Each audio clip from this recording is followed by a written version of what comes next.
acompáñame al libro de Primera de Reyes, capítulo 8. Vamos a ir al versículo 10 y vamos a leer hasta el 13.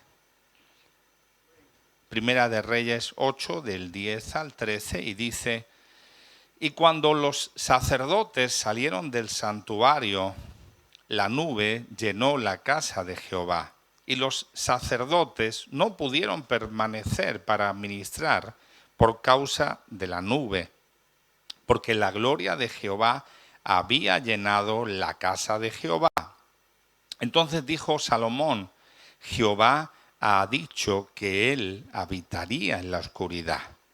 Yo he edificado casa por morada para ti, sitio en que tú habites para siempre. Y Éxodo 20:21 nos dice también: entonces el pueblo estuvo a lo lejos y Moisés se acercó a la oscuridad en la cual estaba Dios. Acompáñame a orar en esta mañana. Padre, te hemos alabado, te hemos adorado, hemos leído tu palabra, Señor. Tu palabra ya está respaldada por ti, Espíritu Santo. Tu palabra es bendita, tu palabra tiene vida, tiene poder. Pero yo te ruego una vez más que me uses para hablar aquí a tu iglesia, a tu pueblo, a todos los que estamos en este lugar, aún los que nos están viendo o nos van a ver por las redes sociales. Háblanos, Señor, de tal forma que nuestras vidas sean bendecidas. Te damos gracias en el nombre de Jesús. Amén. Bueno, Dios habita en todo lugar. 5 amenes nada más. Bueno, Dios habita en todo lugar. La Biblia nos enseña que uno de los atributos de Dios es la omnipresencia. Es decir, que Dios está en todo lugar. Está en un palacio, está dentro de una cueva, está en lo más profundo del mar, está en lo más alto del cielo. Eso lo dice la Biblia. Proverbios 15:3, por ejemplo, dice: Dios está en todas partes, y en la versión TLA nos dice así. En la versión del 60 dice: los ojos de Jehová están en todo lugar. El Salmo 139, del versículo 7 al versículo 12, dice: ¿a dónde miré de tu espíritu? ¿A dónde miré fuera de tu presencia? Si subo a los cielos, allí estás tú.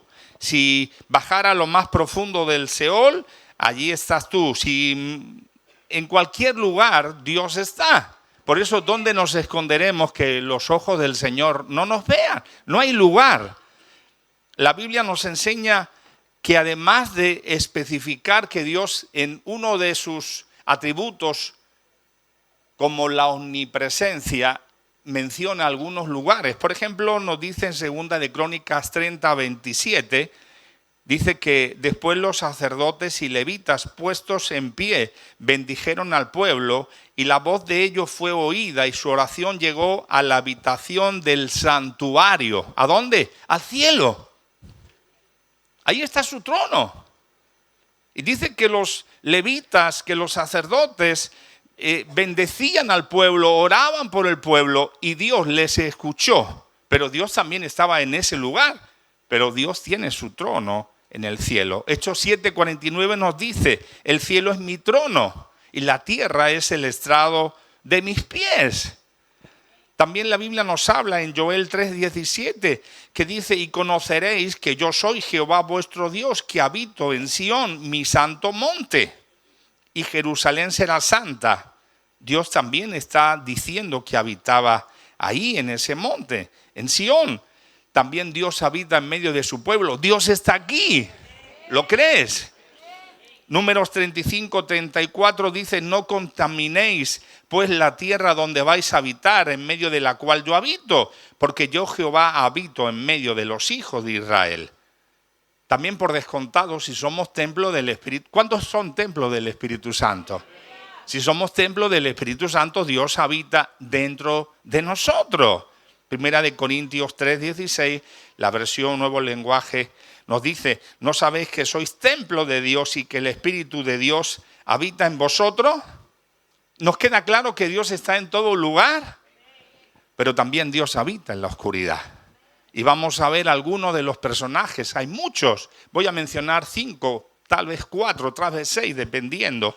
Pero vamos a ver cómo la oscuridad que la Biblia nos enseña es la oscuridad donde no se ve nada, donde uno solamente escucha a Dios. No sé si te has dado cuenta, pero en las ciudades uno trata, por ejemplo, de hablar con alguien y es muy difícil. Se escuchan los sonidos de los autobuses, de los coches, de las motos, de las personas, sí o sí. Pero Dios quiere que nosotros podamos habitar en ese lugar donde podamos depender de Él. No me refiero a una oscuridad de pecado. Dios no habita donde hay pecado. Aunque Dios nos sacó a nosotros del pecado. Pero no es lo mismo habitar en medio del pecado que sacarnos del pecado. Amén. No me refiero a una oscuridad de muerte. Me refiero a una oscuridad de dependencia a Dios, de fe absoluta. Oscuridad donde nadie ni nada nos distraiga, que solo esté la presencia de Dios. Leíamos al principio sobre Moisés. Éxodo 20, 21, 22. Dice que entonces el pueblo estuvo a lo lejos y Moisés se acercó a la oscuridad en la cual estaba Dios. Y ahí Dios le dice una serie de cosas. Dios le da una serie de mandamientos, de leyes, de estatutos. ¿Para qué? Para que el pueblo pueda entender la importancia que es obedecer a Dios. Pero ¿cómo lo hace Dios? ¿Lo dice en medio del pueblo? No. Le dice a Moisés que suba a ese monte y ahí Dios en esa nube le puede hablar. A veces, hermanos, necesitamos vivir momentos difíciles. ¿A quién le gusta vivir momentos difíciles? Yo creo que a nadie. Pero es en esos momentos donde no podemos hacer nada. Y en ese caso, él estaba escuchando, Moisés estaba escuchando a Dios y ahí le iba a dar los 10 mandamientos. Éxodo 34, 27 al 35 nos habla que ahí Dios le daba sus mandamientos. Pero fíjate qué interesante lo que pasaba ahí, lo que nos dice en Éxodo 34, 27 al 35. Dice que Jehová le dijo a Moisés, escribe tú estas palabras, porque conforme a estas palabras he hecho pacto contigo y con Israel. Y estuvo allí con Jehová 40 días, 40 noches, no comió pan ni bebió agua, y escribió en tablas las palabras del pacto, los 10 mandamientos. Y aconteció que cuando descendió Moisés del monte Sinaí con las 2 tablas del testimonio en su mano al descender del monte, no sabía que la piel de su rostro resplandecía después que hubo hablado con Dios. Interesante. Moisés estuvo 40 días, 40 noches sin comer y sin beber. A veces queremos hacer regímenes, hermanos, o ayunos de esos que ahora son tan modernos, no bíblicos, sino ayunos intermitentes. Pero qué importante es pasar tiempo con Dios. Cuando uno pasa tiempo con Dios, hermanos, uno se olvida de comer, de beber y no lo hace para verse bonito, que ya nos vemos bonitos, somos hechos a semejanza de Dios. Uno solamente quiere escuchar a Dios, solamente quiere estar en esa comunión. Estaba oscuro, pero podía escribir. Y algo importante, cuando él descendió después de estar 40 días y 40 noches con Dios en ese lugar, dice que su rostro resplandecía. ¿Usted se imagina? Era como una linterna, como una antorcha. Cuando pasamos tiempo con Dios, hasta nuestro rostro lo refleja, hermanos. A veces queremos aparentar. Ayer decía la palabra ¿cómo estás? Y a veces estamos cansados. Y estamos bendecidos. Sí, estamos bendecidos. Pero cuando pasamos tiempo con Dios, nuestra vida cambia. Nuestro exterior cambia. Moisés, un hombre impetuoso que mató a un egipcio por defender a uno de los hebreos, cuando pasa tiempo con Dios se convirtió en el hombre más humilde que había en la tierra. La humildad no se aprende, la humildad se recibe de parte de Dios cuando pasamos tiempo con Él. Él forja nuestro carácter. ¿Usted se imagina, hermanos? Dice que tenían todos miedo. Moisés de noche no hacía falta ahí ni lámpara ni linterna y él no se dio cuenta, pero la gente de alrededor se dio cuenta. ¿Qué emana en nuestro rostro? ¿Qué refleja nuestras vidas, hermanos? Porque a veces hablamos mucho, pero Moisés no tenía que hablar, se veía. Hoy en día, hermanos, muchos hablan de la Biblia. Incluso hay teólogos que son ateos. conocen las Escrituras, conocen la palabra, conocen la Biblia, conocen los profetas mayores, menores, conocen doctrina, pero no conocen a Dios. Pasemos tiempo con Dios en ese lugar secreto, donde no veamos nada, donde solamente veamos la gloria de Dios. Cuando pasamos tiempo con Dios, hermano, lo exterior tiene que cambiar. Diga, ay. No podemos decir que hemos cambiado si seguimos siendo lo mismo, hermanos. Yo no soy el mismo. Han pasado los años, soy más guapo, ¿verdad? Diga amén por fe, diga aleluya, diga lo que quiera. Pero hermanos, tenemos que madurar, tenemos que tener dominio propio, tenemos que tener la capacidad de luchar contra la tentación, contra el pecado. Y Moisés reflejó que cuando se pasa tiempo con Dios, hasta nuestro exterior cambia. ¿Usted se acuerda de Saulo? Saulo, el que pusieron a sus pies la ropa de Esteban antes de matarlo. Él dice que iba de camino a Damasco.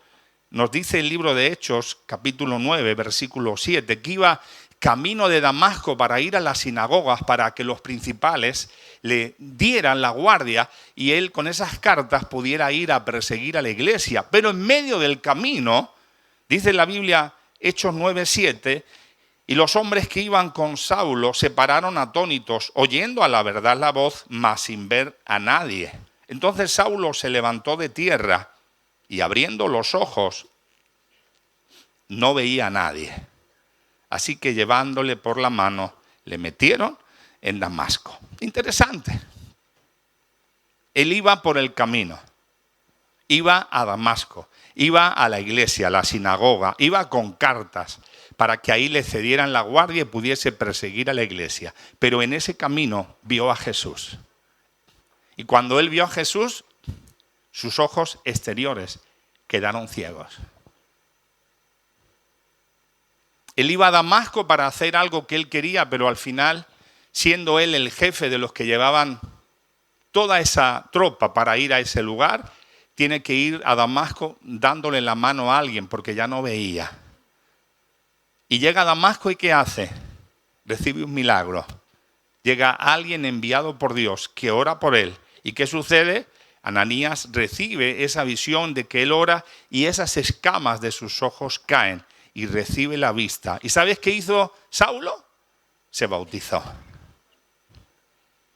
Es que en el camino, hermanos, si pensamos que estamos haciendo la voluntad del Señor y no la estamos haciendo, el Señor nos va a permitir cegar nuestros ojos para que podamos ver realmente lo que Él quiere con nosotros.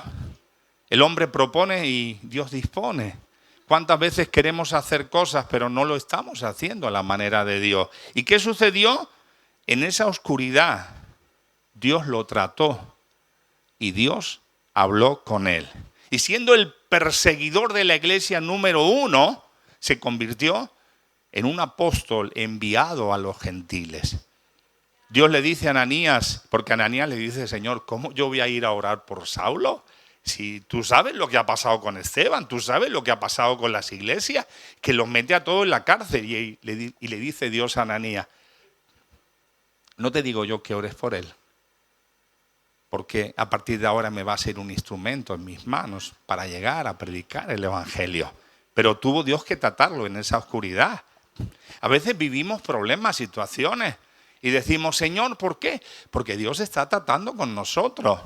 Tal vez estamos en el camino, pero no estamos yendo al lugar a hacer lo que Dios quiere que hagamos. Y en medio de esa oscuridad, Dios trata con nosotros. Pueden decir aleluya. David es ungido por el profeta Samuel. Y desde entonces tiene problemas. Ha vencido a Goliat y tiene problemas. Tiene que huir porque Saúl lo quiere matar. Tiene problemas. Dios le ha dicho que va a ocupar el cargo del rey, pero se tiene que ir a una cueva, la cueva de Adulán. Mira lo que dice 1 Samuel 22, 1 y 2. Yéndose luego David de allí, huyó a la cueva de Adulán. Y cuando sus hermanos y toda la casa de su padre lo supieron, vinieron allí a él.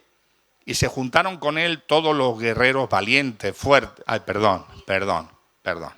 Y se juntaron con él todos los afligidos, y todos los que estaban endeudados, y todos los que se hallaban en amargura de espíritu. y fue hecho jefe de ellos. Señor, mándame a gente que tenga dinero. Pero si están todos endeudados, el que no tiene una hipoteca debe a aquel, debe al otro. No tienen nada. Y nos dicen que estaban afligidos. ¿Afligidos qué es?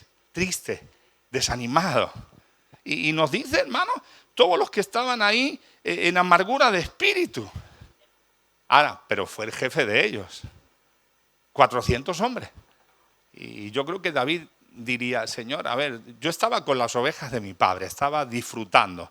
Ahí de vez en cuando venía algún león, algún lobo, algún oso. Pero ¿qué ejército me están mandando para ser el rey? Pero David no se quejó. En esa cueva de Adulán, ahí no había luces como ahora. Era un lugar oscuro, un lugar húmedo. Pero Dios pudo tratar con él. ¿Por qué? Porque esos 400 hombres, de ellos salieron los valientes, los que no tenían miedo, los que estaban dispuestos a dar la vida por David. De ahí Dios pudo formar un ejército donde David pudo aprender a servir en lo bueno y en lo malo, en la dificultad. ¿Para qué? Para cuando fuera rey pudiese valorar de dónde Dios le había sacado y a dónde Dios le había puesto. No quieras que Dios te ponga en un lugar más alto si primeramente no somos fieles en los lugares más bajos. Sinceramente, ¿quién quiere ser el jefe de endeudados, enlutados, afligidos? Uno dice, Señor, ya tengo problemas. Ya tengo yo bastantes problemas. ¿Para qué me pones aquí? Pero permite que Dios trate con medio de esas situaciones, en medio de esa cueva. Pueden decir aleluya. No nos podemos olvidar de Jonás. ¿Usted se acuerda de Jonás? El profeta cabezón, le digo yo. El profeta rebelde. Dios le dice, ves a Nínive y él se va a Jope. Porque dice que quería venir a España. Quería tomar sus vacaciones. Quería ir a la parte de Cádiz. Toma ya. Dios te dice que vayas a Nínive, que profetice, que se arrepientan, que viene juicio. Y tú te vas para el otro lado. ¿No nos pasa a veces a nosotros, hermanos? Que Dios nos dice, haz esto y no, a mí no, eso que lo haga el otro, yo quiero hacer aquello. Y Dios tuvo que tratar con él. Se monta en el barco, hermanos, y el barco que se hundía, y él durmiendo. Que tiene que venir el inconverso, el capitán ahí de la nave, le dice, ¿pero qué haces, dormilón? Y eso nos pasa a veces, se está hundiendo el barco por nuestra culpa y encima nos echamos a dormir. Y ahí él, después de tratar todo de salvar ese barco, le dice, no, la culpa es mía. Qué bueno que reconoció, qué bueno es reconocer nuestros errores. Y dice que él le dijo tirarme al mar. Yo no me puedo tirar porque si me muero me estoy cometiendo homicidio, pero tirarme vosotros. ¿Y qué sucedió? Lo tiraron y llegó un gran pez y se lo tragó y estuvo ahí 3 días y 3 noches. ¿Tú crees que había ahí luz en medio de ese pez? La Biblia nos dice, Jonás 1:17, pero Jehová tenía preparado un gran pez que tragase a Jonás. Y estuvo Jonás en el vientre del pez 3 días y 3 noches. Capítulo 2 de Jonás, versículo 1 y 2, dice, entonces oró Jonás a Jehová, su Dios, desde el vientre del pez, y dijo, invoqué en mi angustia a Jehová, y él me oyó. Desde el seno del Seol clamé, y mi voz oíste. Sigue diciendo el versículo 7, cuando mi alma desfallecía en mí, me acordé de Jehová, y mi oración llegó, versículo 10, hasta ti, en tu santo templo, y mandó Jehová al pez y vomitó a Jonás en tierra. Qué triste, hermanos, que Dios tuvo que tratar con Jonás en esa oscuridad. ¿Usted se imagina dentro de un pez? Eso tenía que oler poco raro. Luz, ninguna. Pero en esa situación dice, clamé a Jehová y él me oyó. Que Dios nos ayude a que él no nos meta dentro de ese pez para vivir esa situación. Yo me imagino, yo después de tantas resonancias que me han hecho, hermanos, soy un poco claustrofóbico, fíjate lo que te digo. A mí me metían al principio, la primera y la segunda y tal, y la cuarta y la quinta y la sexta. Pero ya las últimas, y cuando me pusieron como Superman con el brazo así, ya dije, no, ya no. Usted se imagina estar dentro de un pez a oscuras y la olor que tenía que hacer ahí. Pero él dijo, invoqué en mi angustia a Jehová. No esperemos a estar en la angustia, hermanos. Invoquemos al Señor antes de esas situaciones, antes de estar en rebeldía. Y si llega el momento que tenemos que hacerlo, nos acordemos de Jonás para clamar a Él. Hay un ciego también que nos habla la Biblia. La Biblia de hecho nos habla de varios ciegos, pero uno nos dice en Lucas 18:35 que aconteció que acercándose Jesús a Jericó, un ciego estaba sentado junto al camino mendigando. Y nos dice el versículo 38 del mismo capítulo 18, que entonces dio voces diciendo Jesús, Hijo de David, ten misericordia de mí. Y los que iban delante le reprendían para que callase, pero él clamaba mucho más, Hijo de David, ten misericordia de mí. Jesús entonces, deteniéndose, mandó traerle a su presencia. Y cuando llegó le preguntó diciendo, ¿qué quieres que te haga? Y él dijo, Señor, que reciba la vista. Y Jesús le dijo, recíbela, tu fe te ha salvado. Y luego vio y le seguía glorificando a Dios, y todo el pueblo cuando vio aquello, dio alabanza a Dios. Impresionante, hermanos. Todos éramos ciegos antes de conocer al Señor. Todos. No podíamos ver las cosas espirituales porque teníamos una venda, así lo dice la Biblia. Con todo el respeto te lo digo, pero eso es lo que dice la Biblia. Pero dice la Biblia que cuando hemos conocido a Jesús, nuestra venda es quitada. Ahora, si nosotros decimos que nuestra venda es quitada, tenemos que hacer como el ciego. ¿Qué hizo el ciego? Seguía a Jesús. Tú no me digas a mí que tu venda es quitada y no sigues a Jesús. Porque seguir a Jesús significa obedecerle. Significa obedecerle. Y todos glorificaban a Dios. Podíamos hablar de otros personajes, hay muchos en la Biblia. José, cuando va a ser vendido por sus hermanos, antes lo tiran a una cisterna oscura. Podíamos hablar de Daniel cuando es lanzado al foso de los leones. Era oscuro, porque el rey al día siguiente, sin ver ahí a Daniel, le dice, ¿te ha podido tu Dios librar de los leones? Sí, aquí estoy. Podíamos hablar de otro, pero quiero hablar de un malhechor. La Biblia nos dice que cuando Jesús iba a ser crucificado, habían dos malhechores, uno a su derecha y otro a su izquierda. Y nos dice la Biblia que ese fue el día más oscuro de la humanidad. Mira lo que dice Lucas 23, 44, 45. Dice, cuando era como la hora sexta, significa las 12 del mediodía, hubo tinieblas sobre toda la tierra hasta la hora novena. Y el sol se oscureció y el velo del templo se rasgó por la mitad. La nueva versión, lenguaje actual, nos dice, como a las 12 del día el sol dejó de brillar y todo el país quedó en oscuridad hasta las 3 de la tarde. Dale un fuerte aplauso al Señor.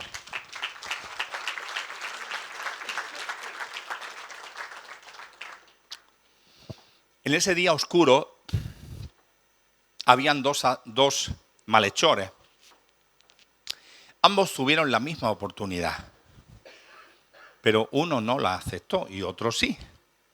Nos dice Lucas 23, 40, que respondiendo el otro le reprendió diciendo, ¿ni aún temes tú a Dios estando en la misma condenación? Nosotros, a la verdad, justamente padecemos porque recibimos lo que merecieron nuestros hechos, mas este ningún mal hizo. Y dijo a Jesús, acuérdate de mí cuando vengas en tu reino. Entonces Jesús le dijo, de cierto te digo que hoy estarás conmigo en el paraíso. Nos dice el libro de Juan 19 del 31 al 33 que el primero en morir fue Jesús. Dice que los judíos le dijeron a los romanos romper las piernas de los tres porque va a comenzar la Pascua y nuestra costumbre nos dice que eso no puede estar ahí. Nosotros tenemos que estar cenando, comiendo la Pascua. Dice que donde el primer malhechor, le rompieron las piernas para que el cuerpo se desplomara y se terminara de desangrar. Donde el segundo malhechor sucedió lo mismo, quebraron sus piernas. Pero cuando fueron donde Jesús para quebrar sus piernas no fueron necesarias quebrarlas porque él ya había fallecido. De hecho, le tiraron una lanza que le clavó el costado y de ahí salió agua y sangre. Es decir, Jesús murió primero y Jesús llegó al cielo antes del malhechor. Antes de concluir, quiero relatar una historia, la del malhechor en su día más oscuro. No sabemos ese malhechor que reconoció a Jesús diciéndole, acuérdate de mí cuando vengas en tu reino. Pero sí él públicamente, ahí aparece en los evangelios, que él le dijo al otro, cállate ya, nosotros estamos aquí porque estamos recibiendo lo que hemos hecho. Es decir, reconoció que era un pecador, pero dice, pero él no ha hecho nada. Y a Jesús le dijo, acuérdate de mí cuando vengas en tu reino. Es decir, Jesús llegó primero al cielo. Y permíteme que me imagine. A mí me gusta a veces imaginarme cosas. Cuando muere el malhechor, ¿dónde fue? Al cielo. ¿Por qué?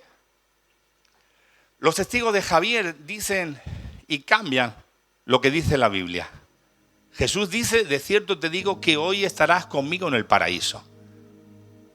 Y los testigos de Javier dicen, de cierto te digo hoy que estarás conmigo en el paraíso, cambiando algo tan importante como ese hoy. Ahora, yo me imagino, permíteme, cuando ese malhechor llegó al cielo, era el primero que llegaba al cielo. Anteriormente a la muerte de Jesús, todos los que morían tratando de guardar la ley iban al seno de Abraham. Lo tienes claro, ¿verdad? Así lo dice la Biblia. Y yo me imagino que este malhechor llega al cielo, cierra sus ojos por última vez en la tierra, allí clavado en la cruz, y abre los ojos en el cielo. Y yo me imagino que ahí alguien le dijo en el cielo, bienvenido. Eres el primero que llega al cielo sin pasar por el seno de Abraham, bienvenido. Y yo creo que tal vez alguien le dijo, ¿te puedo hacer una pregunta? Y el malhechor dijo, sí, claro, dime lo que tú quieras. ¿A qué iglesia ibas? ¿Quién era tu pastor? Y él dijo, no, yo no iba a ninguna iglesia. Bueno, ¿quién te bautizó? Jesús sabemos que no bautizaba, pero ¿te bautizó Mateo? ¿Te bautizó Juan? ¿Pedro? No, yo no estoy bautizado. Bueno, por lo menos tienes conocimiento de la doctrina, de la ley. ¿Doctrina? ¿Qué es eso? Yo no sé lo que es doctrina. Bueno, tal vez tuviste fruto, hiciste buenas obras. Yo, si al que podía le robaba. Pero te voy a explicar qué sucedió. En el día más oscuro de mi vida, donde me iba a enfrentar al Creador, a mi lado había alguien llamado Jesús. Yo reconocí mis pecados, que estaba muriendo por todo lo que yo había hecho, pero que él no había hecho nada. Lo reconocí y le dije, cuando vengas en tu reino, lo reconoció como rey, cuando vengas en tu reino, acuérdate de mí. Y él me dijo, de cierto te digo que hoy estarás conmigo en el paraíso. Y aquí estoy, apláudele fuerte.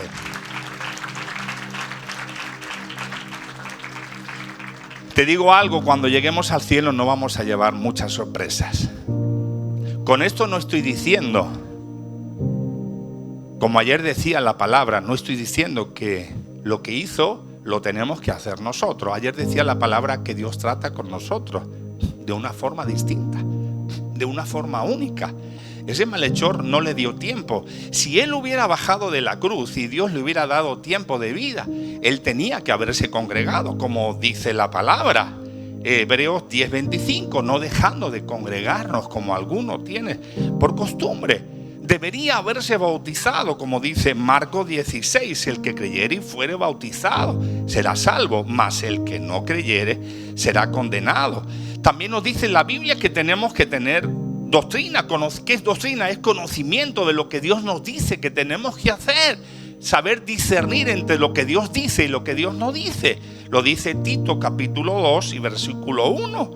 Le dice Pablo a Tito: pero tú habla lo que esté de acuerdo con la sana doctrina. También la Biblia nos habla de tener fruto, buenas obras. Pero escucha bien, en cuanto a la salvación, no hay nada que usted ni yo podamos hacer para ser salvos. Es solamente por la gracia de Dios que nos da esa oportunidad de ser salvos. No se puede comprar, es un regalo, tal y como dice la Biblia. La Biblia nos dice en Efesios 2:8: porque por gracia sois salvos por medio de la fe. Y esto no es de vosotros, pues es un don de Dios. La versión Nuevo Lenguaje Actual dice: esto es un regalo de Dios. Ahora, concluyo. Es el momento, hermanos, de que si estamos viviendo o vamos a vivir problemas, eso sirva para que busquemos a Dios, para que dependamos de Dios. Es el momento de meternos en esa oscuridad de la intimidad con Dios, donde cerremos nuestros ojos, nos olvidemos de todo lo que está pasando ahí fuera y podamos recibir su bendición. Es el tiempo de ser luz, de alumbrar. Me acordaba en esta mañana de un sueño que tuvo un cristiano. Dice que él veía que en los momentos de su vida en la arena se marcaban 4 pisadas. Y Jesús le dijo: mira, esas son tuyas y esas son mías. A medida que él iba avanzando, pasaban los años, esas 4 pisadas siempre quedaban constancia en la tierra de la arena que esas pisadas estaban ahí. Pero se dio cuenta que en los momentos de enfermedad, de dificultad, en los momentos más difíciles, solamente habían 2 pisadas. Y él le dijo a Jesús: Señor, no te entiendo. ¿Cómo puede ser que toda la vida estamos tú y yo, pero ahí en los momentos más difíciles me has dejado solo? Y Jesús le dijo: no te equivoques. Yo soy el buen pastor. Esas pisadas que ves son las mías porque te llevo en mis brazos. Por eso Dios te dice en esta mañana: no tengas temor. Problemas lo vamos a tener, aflicciones las vamos a tener, dificultades las vamos a tener, pero Dios está con nosotros. Dice la Biblia, y concluyo, Mateo 28:20: he aquí yo estoy con vosotros todos los días hasta el fin del mundo. Y Deuteronomio 31:6 dice: esforzaos y cobrad ánimo, no temáis ni tengáis miedo de ellos, porque Jehová tu Dios es el que va contigo. No te dejaré ni te desampararé. Ni te desampararé. No lo olvides, Dios nunca nos va a dejar. Cierra tus ojos en esta mañana. No sé si estás pasando por momentos difíciles. No sé si estás pasando por momentos de oscuridad. No lo sé. Tarde o temprano, cuando uno nace, siempre pasarán los años y habrá momentos de luz, de sol, pero también habrá momentos de oscuridad, de dolor, de dificultades. Pero el Señor nos dice: yo estoy contigo. También necesitamos ir a ese lugar donde solamente Él nos hable. Que nos olvidemos de todo, porque siempre tenemos afanes, hay que pagar, hay que comprar, hay que comer, siempre. Pero Dios nos dice en esta mañana: es el tiempo que pases tiempo conmigo. Es el tiempo que puedas sentir que no estás solo. Es el tiempo que me busques y yo te responderé. Es el tiempo que puedas sentir que yo te protejo, que yo te cuido, que a pesar de todo estoy tratando con tu corazón, estoy tratando con tu mente. Si el Señor te ha hablado en esta mañana, no hace falta que te levantes, no hace falta que levantes tu mano. Simplemente ahí donde estás, repite conmigo esta oración: Señor Jesús, en esta mañana, ayúdame a depender siempre de ti. Que en los momentos de dificultad de oscuridad, de dolor, de enfermedad, de tribulación, pueda seguir confiando en ti. Y también, Señor, dame la capacidad de olvidarme de todo problema, de toda situación y meterme ahí en ese lugar secreto y buscarte y adorarte y bendecirte, donde tú me puedas cambiar y donde tú puedas hacer lo que quieres hacer conmigo. Te doy gracias. Déjame orar por ti. Padre, en esta mañana quiero orar por todos mis hermanos, hermanas, amigos, amigas que están aquí, aún los que están en diferentes lugares viéndonos a través de las redes sociales, o nos van a ver o van a escuchar el audio. Yo te ruego por cada uno de ellos, Señor. Ayúdanos a todos, Dios mío, a poder confiar en ti, sabiendo que tú estás en todo lugar, que tú nos cuidas, que tú nos proteges, que tú estás al control de todo el universo. Señor, fortalécenos, que podamos alumbrar a otros, que podamos aprender, que seamos humildes, que podamos vivir de acuerdo a lo que tú nos mandas y nos enseñas en tu palabra. En ese día oscuro, Señor, podamos recordar que tú eres el Rey de Reyes, el Señor de Señores, que tú eres el que marca la diferencia siempre. Yo te pido por cada uno de mis hermanos, hermanas, amigos, amigas que están hoy viviendo en dificultades, en oscuridad, en problemas en los matrimonios, en la familia, necesitando un milagro de sanidad, necesitando un milagro en esa área, Señor. Nos ponemos delante de ti y te decimos siempre, hágase tu voluntad. En el nombre de Jesús, amén y amén. Dale un fuerte aplauso al Señor.